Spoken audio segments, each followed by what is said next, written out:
हरे कृष्णा। आज 20 जून संध्या समय भागवत चर्चा क्लास में आप सभी का स्वागत है और आप सभी का बहुत बहुत धन्यवाद। आज शुरू करेंगे वैष्णव भजन से। मैं सनातन मुनि से प्रार्थना करूंगा, आपके सामने भजन गाएंगे। हरे कृष्ण।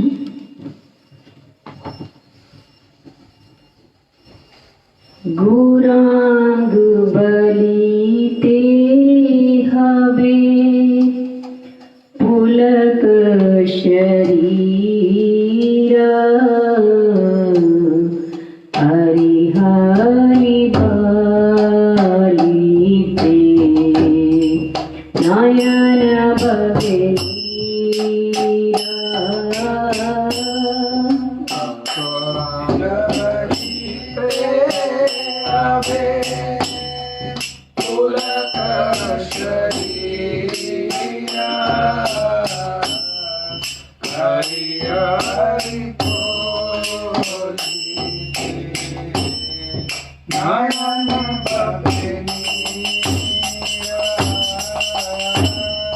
गौरांग बलि ते हवे पुलक शरीरा, हरि हरि बलि ते नयन बगीरा।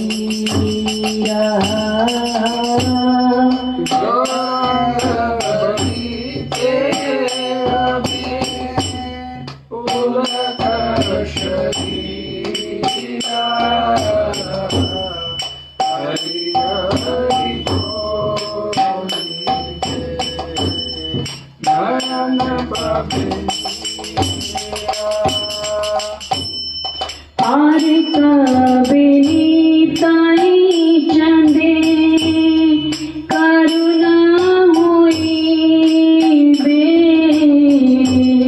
संसारे वासना मोर कभी तुझ हई बे।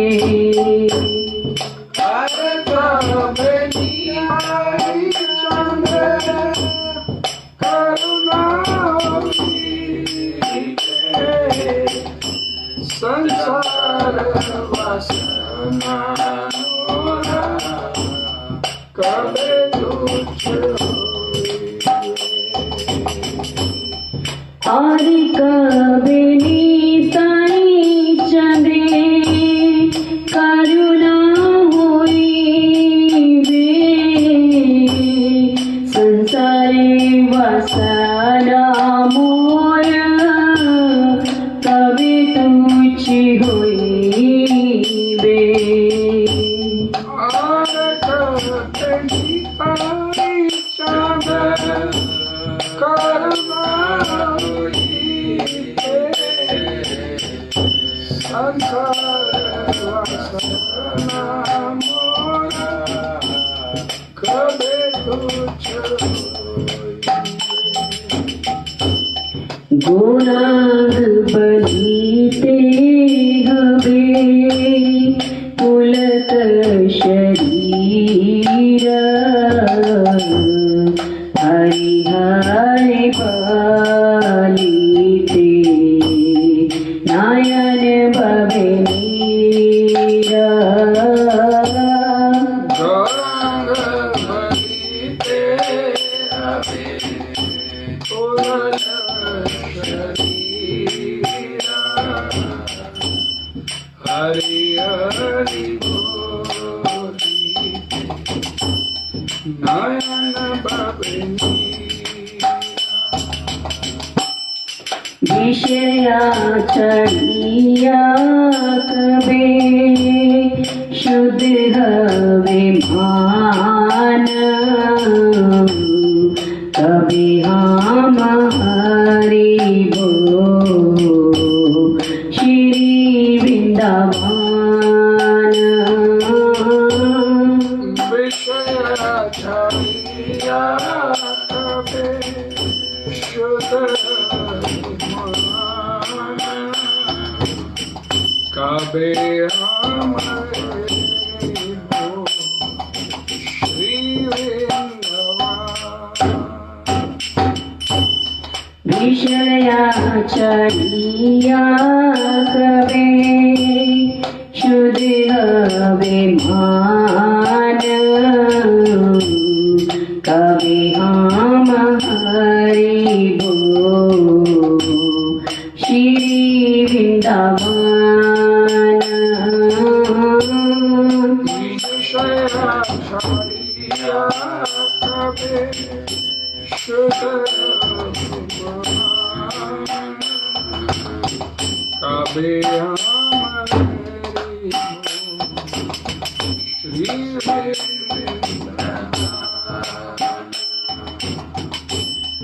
गोराख बलिते हमें पुलक शरीर, हरि हरि बलिते नयन भवे नीर।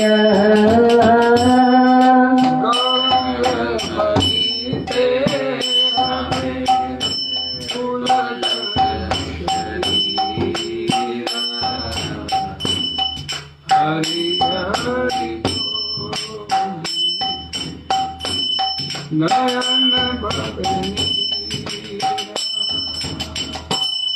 रूप रघुनाथ पदे कोई बेअकुति,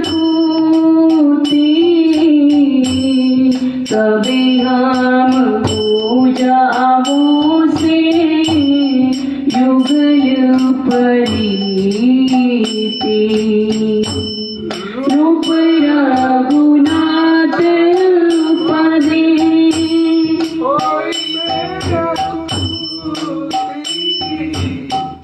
कबे हम भूजाओ से युगल प्रीति। रूप रघुनाथ पदे कोई बेअकुति, कभी हम पूजाओ से युगल प्रीति।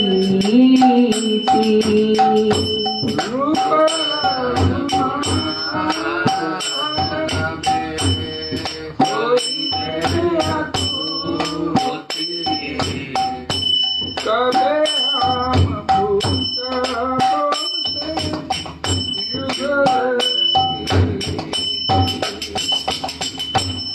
गौरांग बलिते हवे पुलक शरीर, हरि हरि बलिते नयन भवे नीर।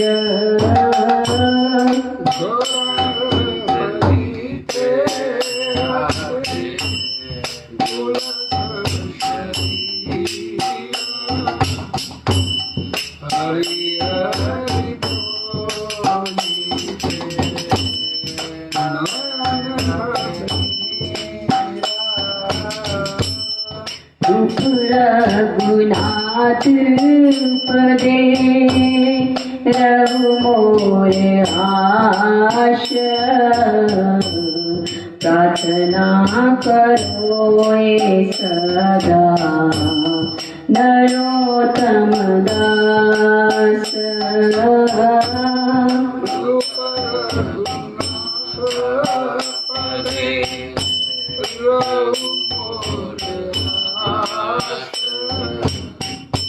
प्रार्थना करो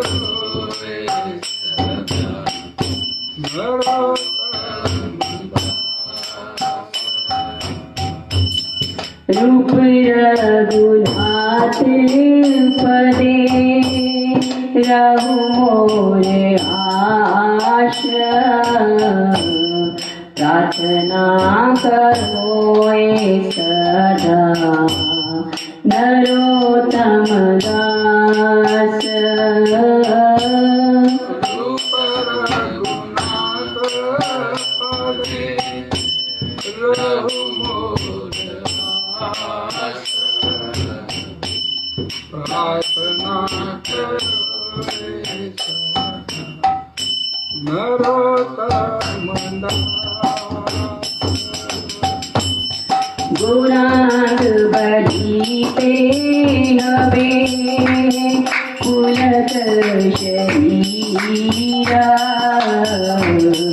हरि हरि भलीते नयन भवे नीरा।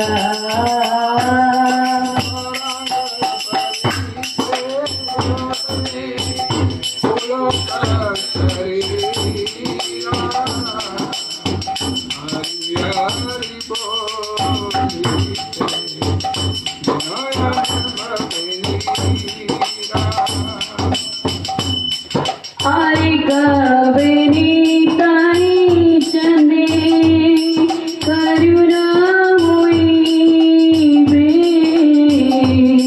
संसार वसना मोर कवि तुझी हुई बे।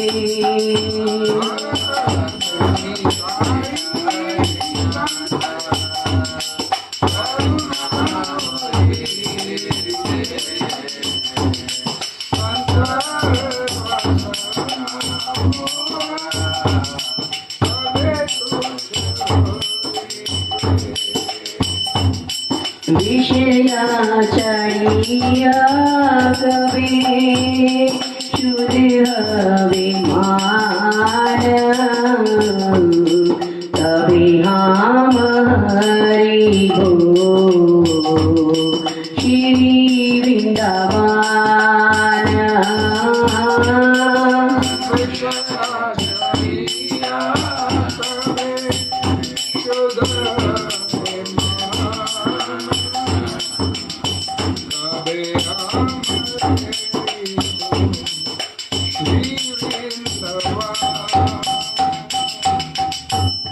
रूप रघुनाथ पदे कोई बेअकूती।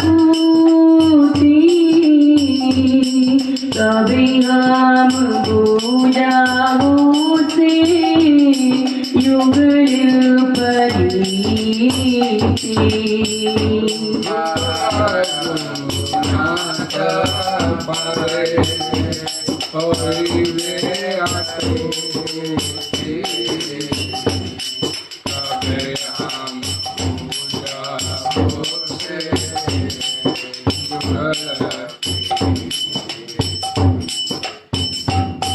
रूप रघुनाथ पदे रहु मोर आश। प्रार्थना करो हे सदा नरोत्तम दास।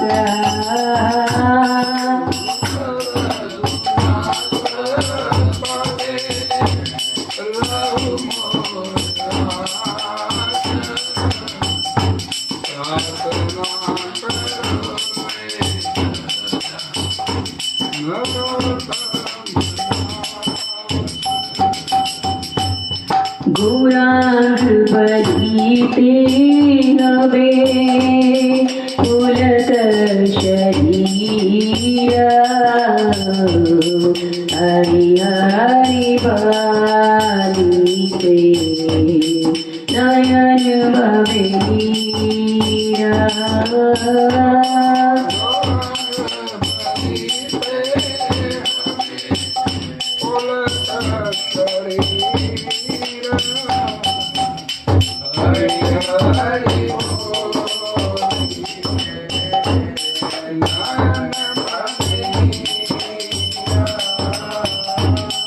Hare Krishna, Hare Krishna, Krishna Krishna, Hare Hare,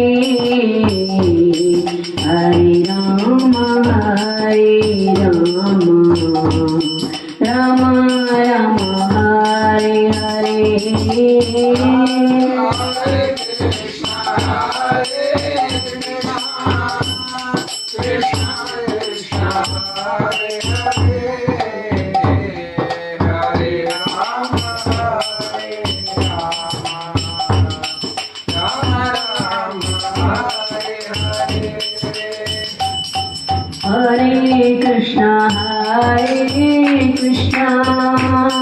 Krishna Krishna Hare Hare Hare Rama Rama Rama Hare Hare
Hare Krishna, Krishna Krishna, Hare Hare, Hare Rama, Rama Rama, Hare Hare.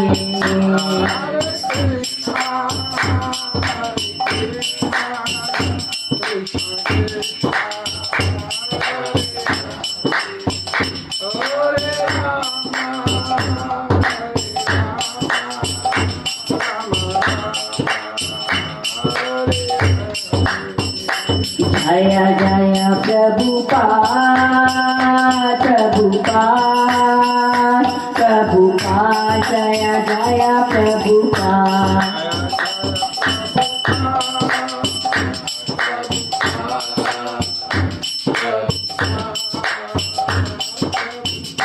Jaya Prabhupadai, Prabhupadai, Jagadguru Srila Prabhupada.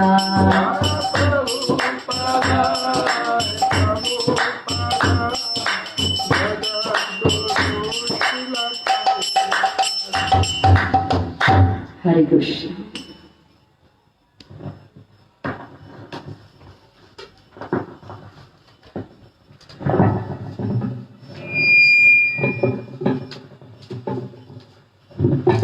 हरे कृष्णा। गौरंग बलिते पुलक हवे शरीरा, हरि हरि बोलिते नयन बबे नीरा। बड़ा सुंदर भजन हमारे गौड़ीय वैष्णव आचार्य द्वारा गाया गया। गौरंग बलिते पुलक हवे शरीरा, वो दिन कब आएगा जब केवल मैं भगवान का नाम गौरंग बोलते मेरा शरीर पुलकित हो उठेगा। हरि हरि बोलने पर मेरी आंखों में अश्रुपात होना शुरू हो जाएगा, अश्रु धारा प्रवाहित होनी शुरू हो जाएगी। वो दिन कब आएगा? कभी आएगा कि मेरे जीवन में? इस संसार में हम कितने आंसू बहाते इस संसार के लिए, लेकिन भगवान के लिए कभी हमारी आंख से कभी आंसू नहीं निकलता। नयनम गलश्रु धारया बदनम गदगद रुतिया गिरा पुलके निश्चितम बपू कदा तब नाम ग्रहण भविष्य। कभी भविष्य में वो समय आएगा जब मैं आपका गुणगान करूंगा तो मेरी आंखों से निरंतर अविरल जलधारा बह निकलेगी। आपका नाम बोलूंगा तो मेरा कंठ अवरुद्ध हो जाएगा। वो समय कभी मेरे जीवन में आ भी सकता है। श्री शिक्षा आश्रम में भगवान गौरंग महाप्रभु द्वारा दिया गया श्लोक भक्ति की पूर्णता को दर्शाता है। मेरे को याद है, आज से करीब 25 साल पहले मैं तब गुड़गांव में रहता था। मेरे एक रिश्तेदार, उन्होंने फोन किया मेरे को, उनका पुत्र विदेश से आ रहा है तो वो लेने के लिए आएंगे अपने पुत्र को दिल्ली एयरपोर्ट पे। तो उन्होंने मेरे को बतलाया कि वो हम लोग आपके पास रात को रुकेंगे, सुबह 3 बजे की फ्लाइट है उनके उतरने की, मेरे पुत्र की। तो हम तो पहली बार आ रहे हैं, दिल्ली पहली बार आ रहे हैं, तो आप हमारे साथ चलिएगा। मैंने उनको हामी भरा और वो एक दिन पहले ही, जब उन्होंने मेरे को बोला था जिस दिन आना है, जिस दिन फ्लाइट है, उससे भी एक दिन पहले ही वहां पर आ गए मेरे पास गुड़गांव में। बड़ा उनके जैसे बोलते पैर नहीं जमीन पर टिक रहे थे कि करीब 5 साल के बाद उनका पुत्र विदेश से लौट रहा था। माता पिता दोनों लेने के लिए आए थे और एक दिन एडवांस आ गए और बस अपने पुत्र की बातें करते करते उन्होंने पूरा दिन निकाला मेरे साथ। प्रसाद ग्रहण करें तो उसकी बात, सोने लगे तो उसकी बात, आराम करने लगे तो उसकी बात। ऐसा कोई क्षण नहीं था उन्होंने अपने उस पुत्र को जात को छोड़ा और रह रहकर उनकी आंखों से अश्रुपात भी हुआ था और रोक नहीं पा रहे थे अपनी भावनाओं के ऊपर, कंट्रोल नहीं हो रहा था उनका। और इस तरह से उन्होंने रोते रोते अपना पूरा दिन निकाला। लेकिन मेरा अपना काम था, मैं बिजी था, लेकिन फिर भी मेरे को उनके साथ बैठना पड़ा। लेकिन बैठते समय सिर्फ अपने पुत्र की बात ही करते थे। हमने घर में ये तैयारी किया हुआ है, वो आएगा, हमने ऐसा किया है, हमने ऐसा किया है। और जैसे जैसे और रात हुई, संध्या हुई, शाम हुई, रात हुई, उनके अंदर एक बेचैनी थी, कब ये समय बीत जाए और हम अपने पुत्र को मिलने जाके। 3 बजे की फ्लाइट थी, उन्होंने हमारे को 12 बजे, अब गुड़गांव से दिल्ली एयरपोर्ट कोई ज्यादा दूर नहीं, सभी जानते हैं आप। 12 बजे मेरे को उन्होंने तैयार किया कि चलो हमारे साथ बस। और गाड़ी में बैठे, कार में बैठे तो रह रह के माता की आंखों से अश्रुपात होता था। एयरपोर्ट पे पहुंचे, बैठे थे, अभी तो बहुत समय था उनकी फ्लाइट का आने का, लेकिन कभी खड़े हो, कभी बैठे, कभी खड़े में कुछ खा लीजिए, कुछ पीने, कुछ इच्छा नहीं। उस दिन संध्या समय उन्होंने शाम के समय प्रसादम भी नहीं लिया, हल्का सा लिया, बस अब है नहीं, इच्छा नहीं है। इतनी उनके अंदर अपने पुत्र को मिलने की वो तड़प, वो आकुलता, वो व्याकुलता अपने पुत्र के लिए, अपनी संतान के लिए, और रह रह के अश्रुपातों में वो वहां पर नौकरी ऐसी कर रहा है, खाने का उसको होश नहीं रहता, अब आया है घर आएगा मां के हाथ की खाएगा। और वो समय भी आया जब फ्लाइट का अनाउंसमेंट हुआ, फ्लाइट आने वाली है, तो हाउस गेट के ऊपर देखते हर वो रहा। और मेरे को याद है कि एयरपोर्ट के ऊपर जब वो पुत्र, उनकी संतान उनके सामने आई, तो करीब 25-30 मिनट उन्होंने उसको गले लगा के कभी माता कभी पिता रो रो के बुरा हाल कर दिया। मैं उनको बार बार घर चलिए, घर बैठ के बात करेंगे। तो बस सारा जो एक प्रेम था अंदर का, जो वही उगेल देना चाहते थे। और उसके बाद वो आए, घर पे आए तो रुके नहीं भाई, किसी तरीके जल्दी से जल्दी यहां से निकल के अपने घर चले जाए अपने पुत्र के साथ। और गाड़ी में बैठे कभी उसके चेहरे पे हाथ लगाए, कभी कहीं, कभी सिर पे हाथ फेरे। ये अपनी संतान के लिए प्रेम।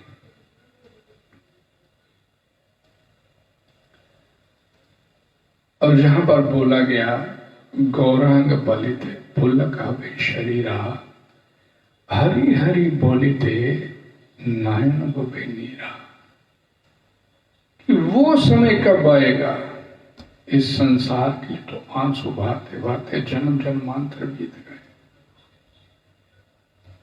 लेकिन उस परम पिता परमेश्वर से पिछले जन्म जन्मांतर हो गए। उसके लिए आंसू तो दूर की बात है,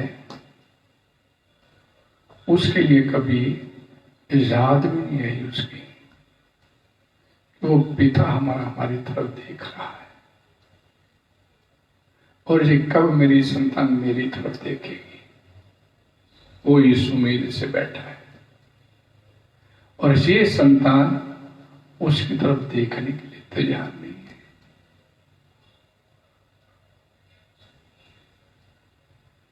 अपने उस वास्तविक पिता के लिए, उस वास्तविक माता के लिए इस संतान के पास समय नहीं है।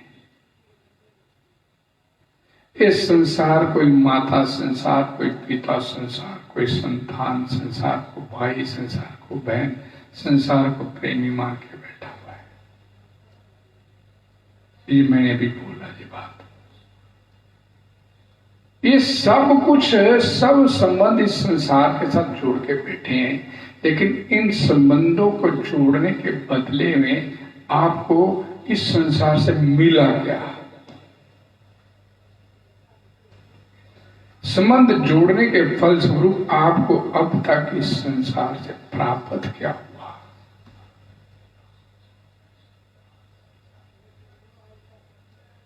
चिंता,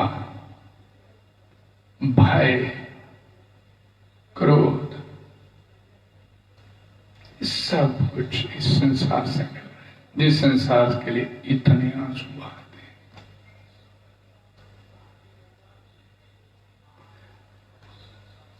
क्या बोला गया?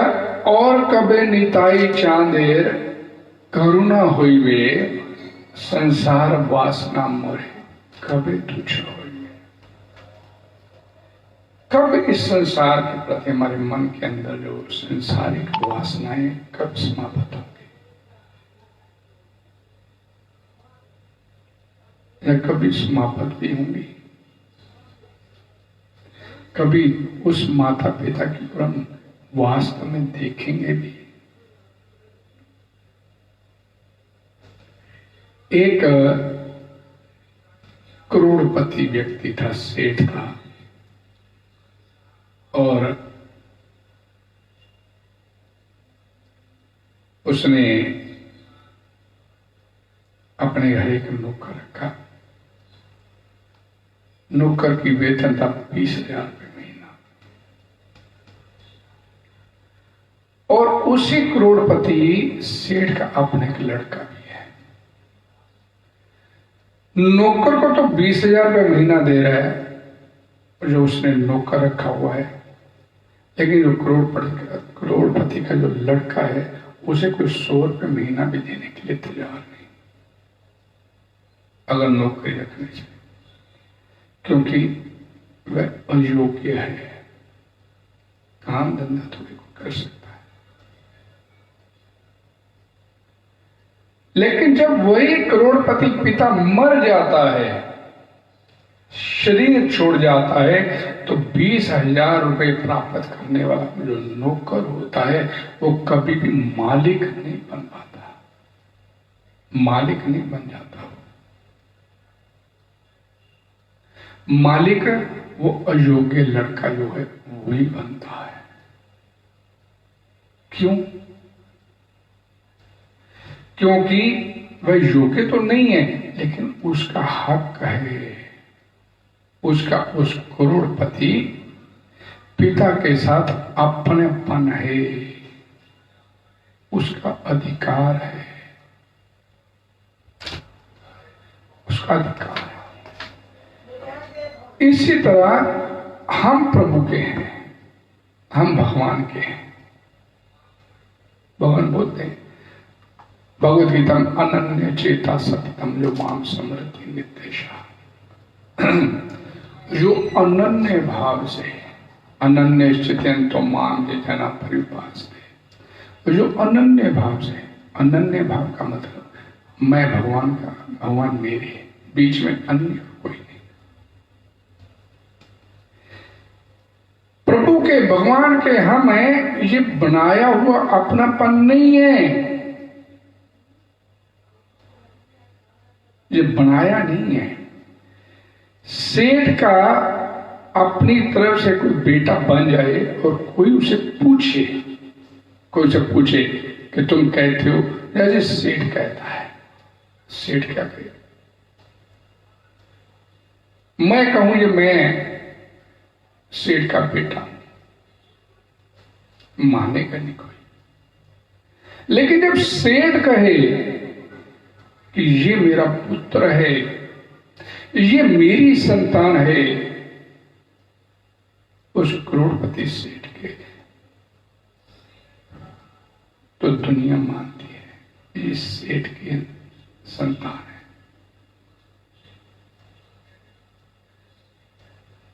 और भगवान भगवद गीता में बोलते हैं, मामे वंशो जीव लोके जीवभूत सनातन,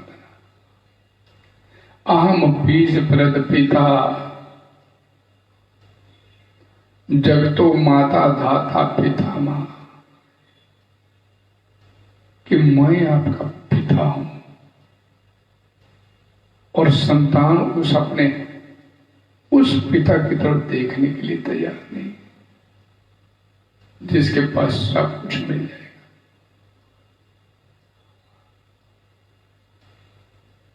और चिल्ला चिल्ला के भगवद गीता में बोलता है, तुम लोग मेरी संतान हो, और हम उससे अपना विमुख होकर बैठे, अपने उस पिता के सन्मुख होने के लिए हम तैयार ही नहीं। ये विचारों वाली जिंदगी, ये अभाव वाली जिंदगी जीने के लिए तो हम तैयार हैं, लेकिन जो पिता हमारे को, करोड़पति पिता, अरबपति पिता, जिसके पास पता नहीं कितने, गणना नहीं कर सकते, हमारी मानसिक कल्पना शक्ति से भी ऊपर की बात है, इतना है उसके पास। वो चिल्ला चिल्ला के बोलता है कि आप मेरी संतान हो, लेकिन हम उसकी तरफ देखने के लिए तैयार नहीं।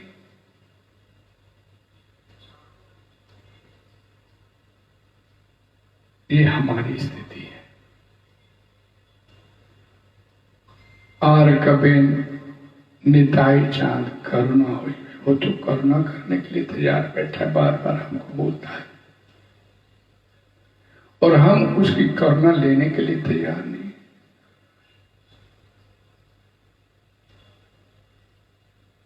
संसार के प्रति जो हमारे मन में, इस नश्वर संसार के प्रति जो हमारे मन में जो रचा रमा हुआ है, उसको अपने मन से बाहर निकालने के लिए तैयार नहीं है।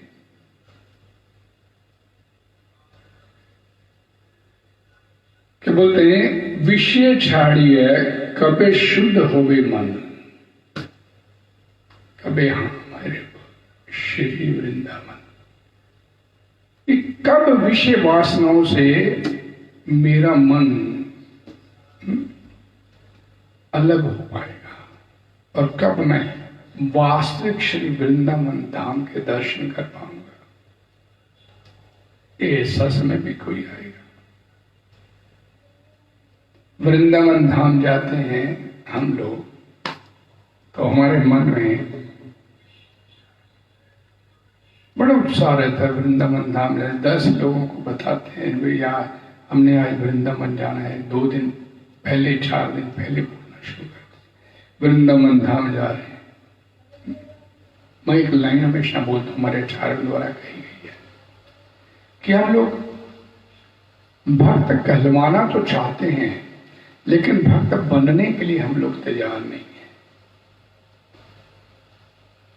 जो भी मिलेगा उसे भाई 4 दिन बाद हमने वृंदावन जाना है, बड़ा मन में होता है वृंदावन जा रहे हैं।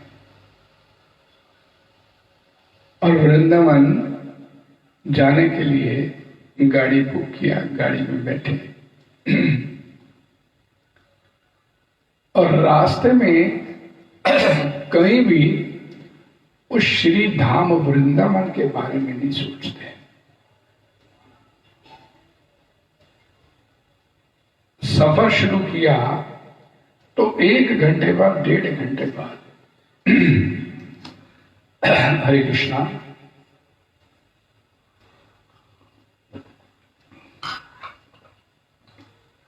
एक 1.5 घंटे बाद सोचते हैं कुछ खाने का समय हो गया, और नहीं भी खाने के किसी और ने मना नहीं, भाई ड्राइवर ने तो चाय पीनी है ना,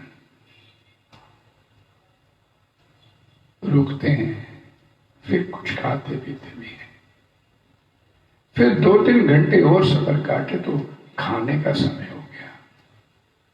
तब भी श्री राधे श्याम सुंदर की याद नहीं आती।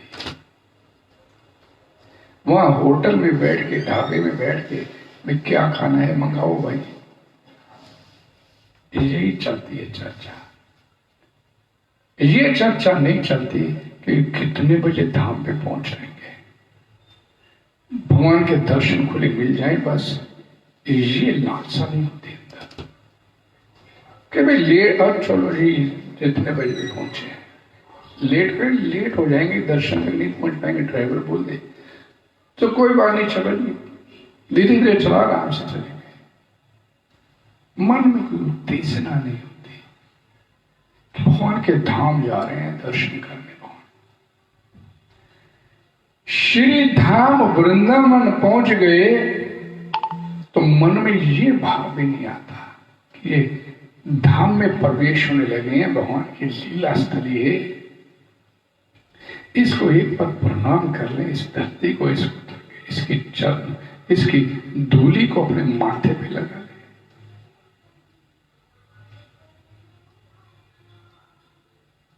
और जब मंदिर में पता है कि दर्शन भी 20 मिनट रह गए, भाई पहले होटल में ले चल, जहां पे रुकने की व्यवस्था है, धर्मशाला में ले चल,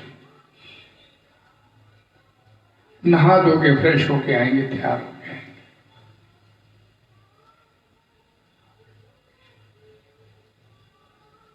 ये हमारी स्थिति, भाई आराम से दर्शन करेंगे।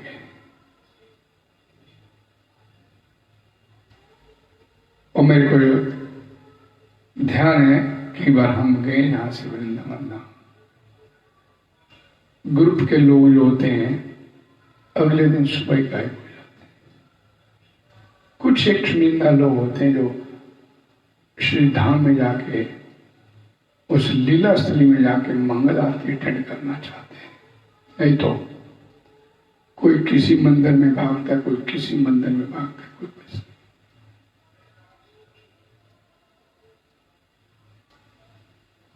उसके दर्शन कर ले, उस मंदिर के दर्शन कर ले, उस मंदिर के दर्शन कर ले। लेकिन शास्त्र बोलते हैं कि धाम में गए हैं, किसी संत महात्मा की शरणागति लीजिए, उससे भगवत चर्चा कीजिए।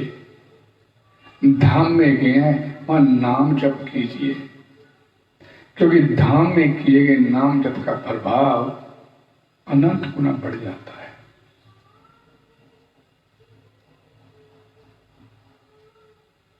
अक्सर लोग इधर भाग उधर भाग इधर भाग इसी तरह अपना समय निकालते हैं। यहां बोला गया रूप रघुनाथ पद संत महात्माओं के चरणों में मेरी कब प्रीति होगी, और कब मेरी स्थिति जो होगी वो बोला गया कभी हम भुजों से जुगल प्रीति। ऐसा कब वो समय आएगा जब परम जुगल श्री राधा कृष्ण के प्रेम को मैं समझ पाऊंगा।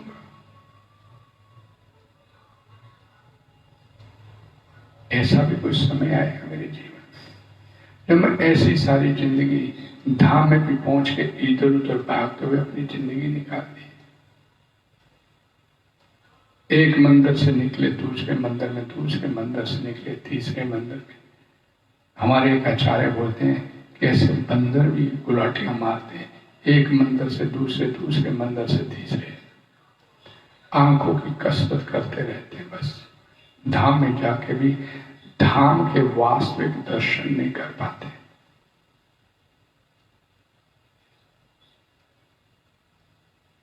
शिवाजी गोस्वामी, हमारे षड गोस्वामी में, उनका एक मैंने कहीं पढ़ा था, बड़ा सुंदर एक वर्णन आता है कि उन्होंने, अकबर ने भी एक बार दर्शन करने का आया और भगवान श्री धाम के दर्शन किए और उसने श्री गोस्वामी से प्रार्थना किया कि मैं यहाँ इस धाम के लिए कुछ करना चाहता हूं। किसी चीज की आवश्यकता नहीं धाम में, तो भगवान है ना जहाँ पे मौजूद। नहीं, मैं पूरी दुनिया का बादशाह, अकबर बादशाह, मैं इस धाम के लिए कुछ करना चाहता हूं। आंखों पे एक अहंकार का पर्दा था कि मैं अकबर बादशाह, पूरे हिंदुस्तान जमीन का बादशाह हूं। तो श्री गोस्वामी उसे ले गए यमुना घाट पे और चीर घाट की एक सीढ़ी की एक ईंट उखड़ी हुई थी। बोले घाट की एक ईंट उखड़ी हुई है, इसे आप मरम्मत करवा दीजिए। बस बात भी की हिंदुस्तान के बादशाह से, तो उसे एक ईंट लगाने की। श्री जी गोस्वामी बोले सही ये काम है, छोटा सा ही है। और जब बादशाह अकबर उस घाट पर उस टूटी ईंट को देखने के लिए गया तो उस घाट पे जितनी भी सीढ़ियां थी हीरे मोती जवाहरात पन्नों से बनी हुई दिखाई दी। जो अहंकार का एक पर्दा था उसकी आंखों के ऊपर चढ़ा हुआ था कि मैं हिंदुस्तान का बादशाह, धन दौलत की कमी नहीं मेरे पास। उस सीढ़ियों की बड़ी हुई हीरे पन्ने जो जवाहरात की जो उसको दिखाई दी, उसकी चमक के आगे वो एकदम नतमस्तक हो गया, चरणों में गिर गया कि ये हीरे पन्ने जो मैं यहाँ पर देख रहा हूँ ये तो मैंने कभी सपने में नहीं देखे। अहंकार का जो एक पर्दा था उसकी आंखों से उतर गया। लेकिन ये जो वास्तविक वृंदावन धाम का दर्शन है ये किसी विरले को प्राप्त हो पाता है। शिला प्रभुपाद जी ने कभी नहीं बोला, मैं अभी पीछे भी एक हमारे आचार्य हैं उनकी एक वीडियो सुन रहा था, शिला प्रभुपाद जी ने कहीं नहीं बोला कि अपना अपना घर छोड़ के वृंदावन धाम में आके रहना शुरू कर दीजिए, यहाँ पर बैठे हुए बैठे बैठे भजन करो। बोले कि जहां धाम में आओ तो 3 दिन से ज्यादा जहां पर मत रुको। वृंदावन डेज में लिखा है कि 3 दिन से ज्यादा वृंदावन धाम में नहीं रुकना चाहिए। अगर कोई ज्यादा समय यहां पर रुकता है वृंदावन धाम में तो हमारा जो अंतःकरण अंदर से मैला है और जो शुद्ध हम करना नहीं चाहते, जो भगवान का भजन करने के लिए तैयार नहीं है, जो हमारा मन, उसको फिर इस धाम में 2-3 दिन के बाद यहाँ के वो गलतियां ढूंढनी शुरू कर देता है। अरे कितनी गंदगी यहाँ पर, इतनी तीर्थ यात्री आते हैं, पैसा कहाँ जाता है। मैंने सुना ऐसे कई भक्तों के मुख से दोष निकालना शुरू कर देते हैं, जो और सबसे बड़ा अपराध हो जाता है। धाम में आने के बाद धाम के दोष ढूंढना और बड़ा अपराध हो जाता है। आए, भगवान का भजन करो, अपने अंतःकरण को शुद्ध करने का प्रयास करो, किसी शुद्ध भक्तों का सानिध्य प्राप्त करो, उनसे भगवान की लीलाओं के, भगवान के नाम रूप गुण लीलाओं का वर्णन सुनो और अपने अंतःकरण को शुद्ध करने का प्रयास करो। धाम में आने का प्रयोजन ये है। ये नहीं आए, बढ़िया बढ़िया रहने की जगह ढूंढी, खाया पिया बढ़िया, फिर चल दिए वापिस। ये धाम गए थे, बड़ा मजा आया, लेकिन प्राप्त क्या हुआ? ये कुछ नहीं। मनोरंजन करके चले गए, आत्मरंजन का प्रयास नहीं किया। ये जीवन हमारा इसी तरह चाहे धाम है भगवान का, जहां हम यहाँ पर कभी रहते हैं, अपने जीवन में सिवाय मनोरंजन के और किसी चीज को महत्व नहीं दिया। 2 रास्ते हैं रंजन के, एक मनोरंजन, एक आत्मरंजन। मनोरंजन करते करते जन्म जन्मांतर बीत गए, अब ये समय आया है आपके पास, भगवान ने कृपा किया आपके ऊपर, और कभी निताई चांद करना कर दिया, मनुष्य जन्म दे दिया, भगवत गीता दे दिया, साधु संत का सानिध्य प्राप्त करवा दिया, और कैसी कृपा चाहते हैं। इतनी बड़ी कृपा इस कलयुग में किसी को मुहैया हो जाना, और उसके बाद फिर उसका कल्याण नहीं होना, समझ लीजिए आत्महत्या कर रहा है वो व्यक्ति संसार में आने के। वो वास्तव में कल्याण नहीं चाहता, वो इस संसार में सिवाय मनोरंजन के और कुछ चाहता नहीं है। और यहाँ नरोत्तम दास हमारे आचार्य क्या बोलते, एक ही प्रार्थना है मेरी। क्या प्रार्थना है? कि श्री रूप रघुनाथ के चरण कमलों में उनकी ये आशा बनी रहे कि किसी तरीके से मेरा जीवन अध्यात्म हो जाए। वो उनकी विनम्रता है, लेकिन अपनी विनम्रता के माध्यम से हम जैसे बद्ध जीवों का कल्याण करना चाहते हैं, और हम फिर भी अपना कल्याण नहीं करना चाहें, तो इससे बड़ा हमारा दुर्भाग्य और कोई नहीं हो सकता। संसार के लिए तो आंसू बहाते बहाते जन्म बीत गए, अब कभी भगवान के लिए भी आंसू बहाने का प्रयास कीजिए। भक्त्या माम अपनी जान आती, भगवान बोलते हैं, भक्ति मम मूर्छिता, भगवान बोलते हैं, भगवान आपसे क्या चाहते हैं? आपसे कुछ नहीं चाहते, सिर्फ प्रेम से उसकी तरफ देखना, इसी से आपका काम हो जाएगा। और प्रेम से उसकी तरफ देखने के लिए हम लोग तैयार हैं। विमुख होके बैठे उसे, जबकि भगवान से बोला गया सन्मुख हुए जीव जब मोही अब कोटि नाश है।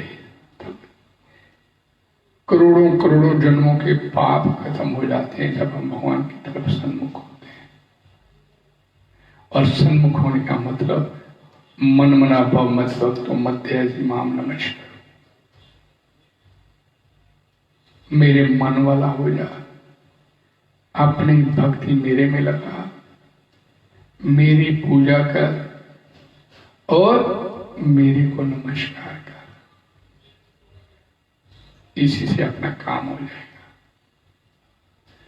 ये इतना सरल तरीका, एक ऐसा सेठ आपका पिता है जिसके पास किसी चीज की, किसी वस्तु की कमी नहीं, और हम फिर भी अपने उस पिता की तरफ से पीठ करके बैठ जाए तो ये हमारा दुर्भाग्य है। अपने इसी जीवन को सार्थक करते हुए अपने इस जीवन को सार्थक बनाए, यही आपसे प्रार्थना है कि ये बीता हुआ एक पल करोड़ों अरबों रुपए खर्च करने के बाद ये आपको वापस नहीं मिल सकता। और ये समय जो अनमोल आपको प्राप्त हुआ है बड़ी तेजी के साथ बीत रहा है। 1 घंटे में 900 श्वास और 24 घंटे में 24,600 16 और ये श्वास बड़ी तेजी से आपके कट हो रहे हैं, कम हो रहे हैं, और श्वासों के आधार पर ही आपका जीवन चल रहा है। और जैसे जैसे आपके श्वास कम हो रहे हैं वैसे वैसे आपका जीवन समाप्ति की ओर चल रहा है। हम बड़े नहीं हो रहे, हम निरंतर अब छोटे होते चले जा रहे हैं। मेरे को भगवान ने 80 साल का समय दिया, 90 साल का दिया तो 50 निकल गए तो 40 रह गए। जबकि भारत में औसतन आयु जो है अब मेरे ख्याल से 57 साल रह गई, 57 कितना रह गया अंदाजा लगा लीजिए। और समय बड़ी तेजी से निकल रहा है। कलयुग में सबसे आसान साधन बोला गया है, करो तथा हरि कीर्तनात्। कलयुग में भगवान के शुद्ध नामों का गुणगान करके, कीर्तन करके इस भवसागर को पार किया जा सकता है। हरे कृष्णा हरे कृष्णा कृष्णा कृष्णा हरे हरे, हरे राम राम राम हरे। कल भगवद गीता की क्लास शुरू करेंगे, आगे कंटिन्यू। आज आप सभी का बहुत बहुत धन्यवाद। हरे कृष्णा। श्री प्रभुपाद।